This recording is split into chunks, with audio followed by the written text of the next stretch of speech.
Hey everybody, it's Steve with Sky194, and I appreciate you taking the time to visit and check out my video.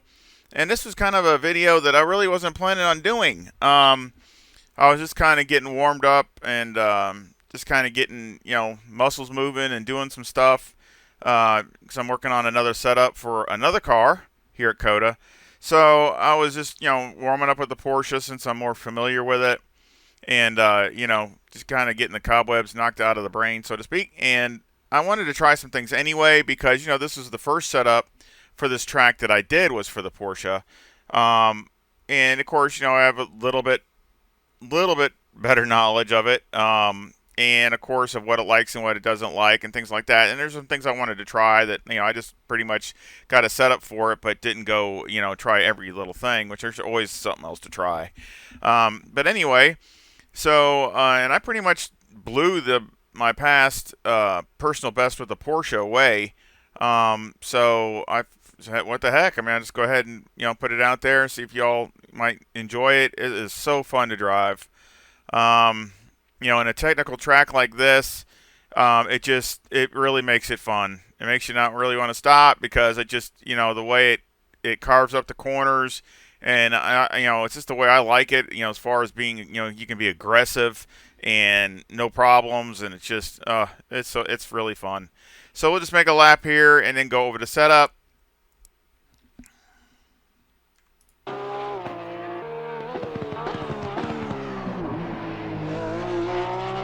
Like I said, there's always things to try. I mean, of course, I went over more of a track guide type thing in my other setup here with this car. So if you want to see that, I'm not going to do that this time. Try to be a little bit shorter video, I hope.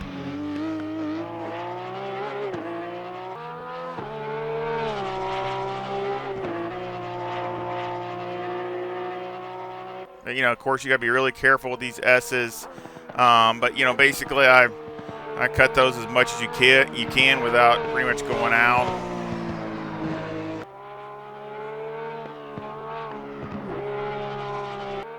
In this section, you got to try to not be too aggressive, but it's still very, right through here.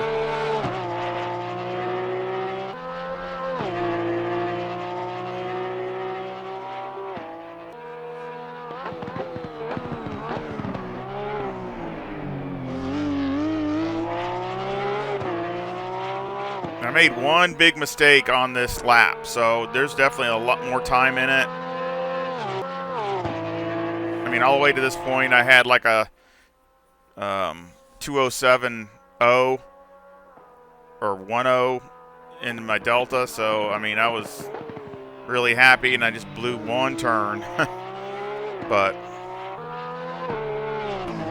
I started with 63 liters.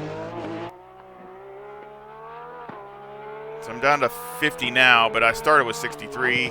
Right here is where I blew it. You see how wide I was? I mean, I totally blew the apex. I probably lost 2 or 3 tenths right there.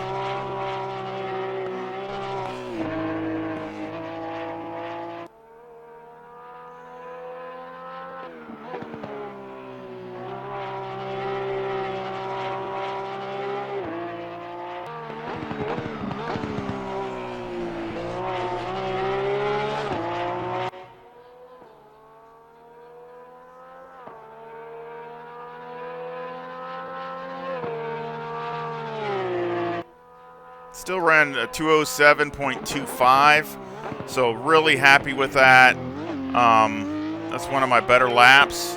Matter of fact, I think, well, I had a personal best of 207.0 and something else, and I can't remember what it was, but it was actually, the lap was not a legal lap. So, to be honest, that is my new personal best as far as a legal lap, and it wasn't even, I even made a big mistake. So, there's definitely a 207.0 in that car without a doubt.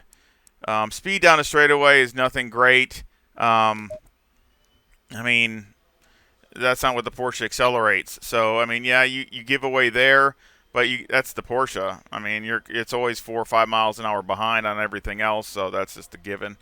But you got to drive it that way. Man, that was fun to drive. Man.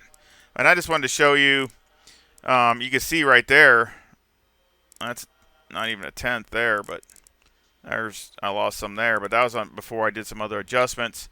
But you can see coming out, basically, that was the coming out of the pits. So every lap was a 207, 207.8, 207.4, and then the 207.2. So again, and there's another 600s there.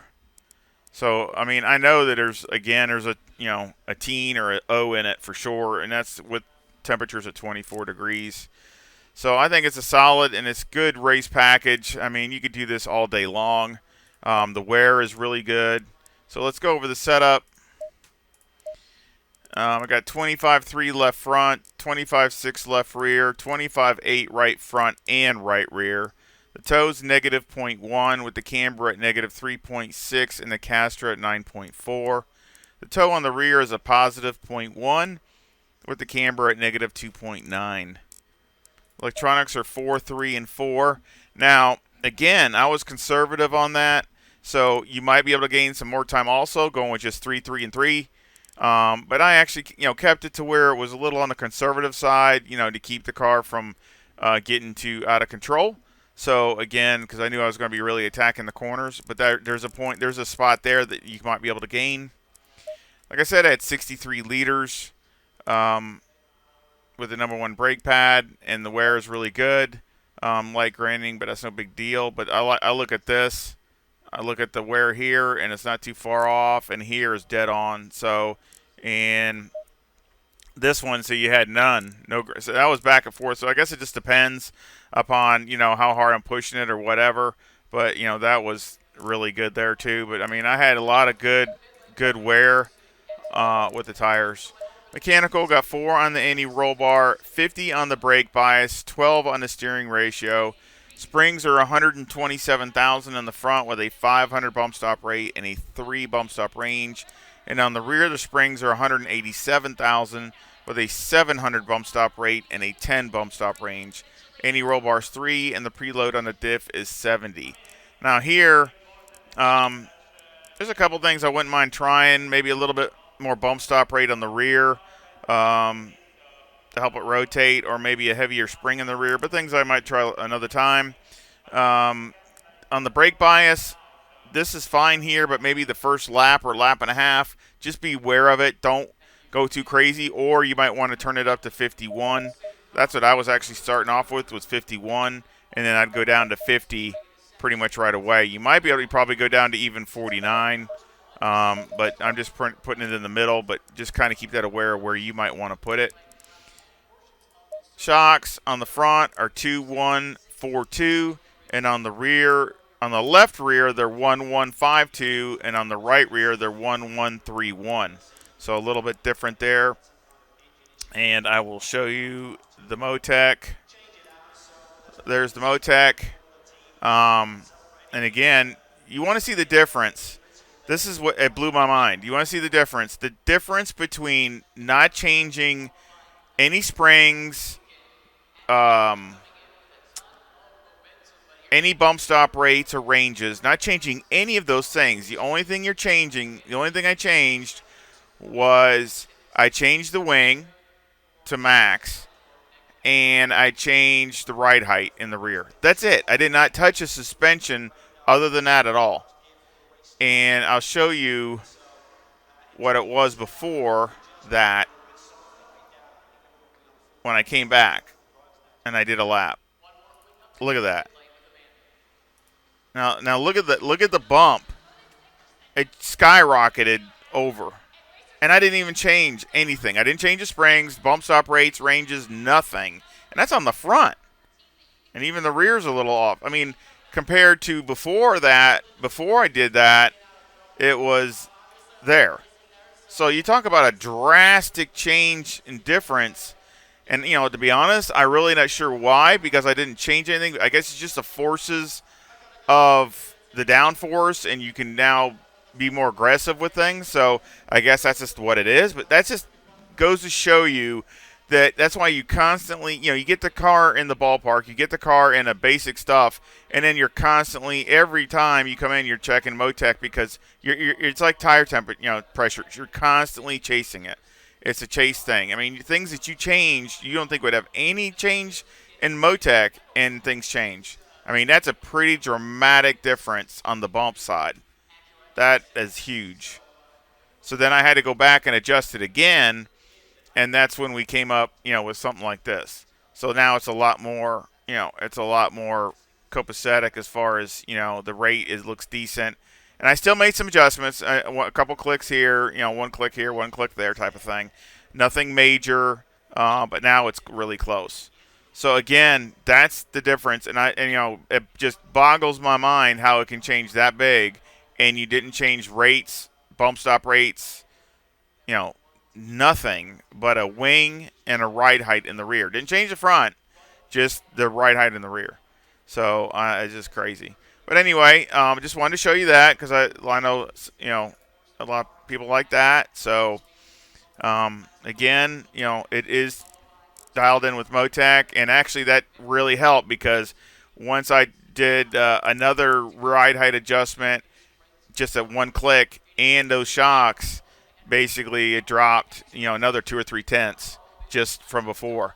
So again, it just shows that definitely helped. So ride height in the rear is 74. Ride height in the front's all the way down at 53 with a 5 splitter, a 12 wing maxed out, and a 3 and a 3 and a brake ducts, and the front aero variation is a 1.3 to the positive. Now again, this is just great. My other setup, it had a 10 wing and the ride height was lower in the back. And the difference between the speed is 1 mile an hour down the straightaway. Down that long back straight, the difference in speed is 1 mile an hour. Just wanted to let everybody know that. But I don't care about that because that means to me nothing. I look at time. And the difference between the two times is pretty dramatic. I mean, you're looking at almost a second. Close to it, like 7-8 tenths, and probably would be a second if I really nailed the lap and did what it was showing in the Delta. It would be a whole second. So that's pretty dramatic, pretty drastic. So that's a big gain. I like love gains like that, and not just that, but it's funner to drive. I mean, I could drive this for a long time. Really fun to really attack and go through, and the car just everything you do, it just does it instantly. And you can attack, and even if it slides a little bit, it just slides, and you can just keep going. It doesn't, you don't lose it. You don't, you can just be really aggressive, and I really enjoyed it. So again, I just wanted to share that with everybody. I hope you enjoyed. Hope you try it out. I really like it, and I hope it works good for you. And of course, I will leave a link to this setup in the description. And also, I have a PayPal link in there in the description also if you want to support the channel that way. But I just want to ask everybody a favor. Again, I know it might take multiple times, but if you can watch the whole video all the way through, it really helps support this channel. Sharing it helps support this channel with their new algorithms with YouTube, and liking it, all those kinds of things. It makes it even tougher for a little channel like me to get out there. So again, any of those things is support. And I just want to thank everybody for doing that because I know it takes your time. Even if it takes multiple times, you can't watch it in one viewing. But if you go back and watch the whole thing, I really appreciate that because again, it helps with all the YouTube stuff. But I appreciate it, and I hope you come back. And again, I love hearing feedback from all my sim racing friends. I love talking to everybody, and I hope you come back and visit again. See ya.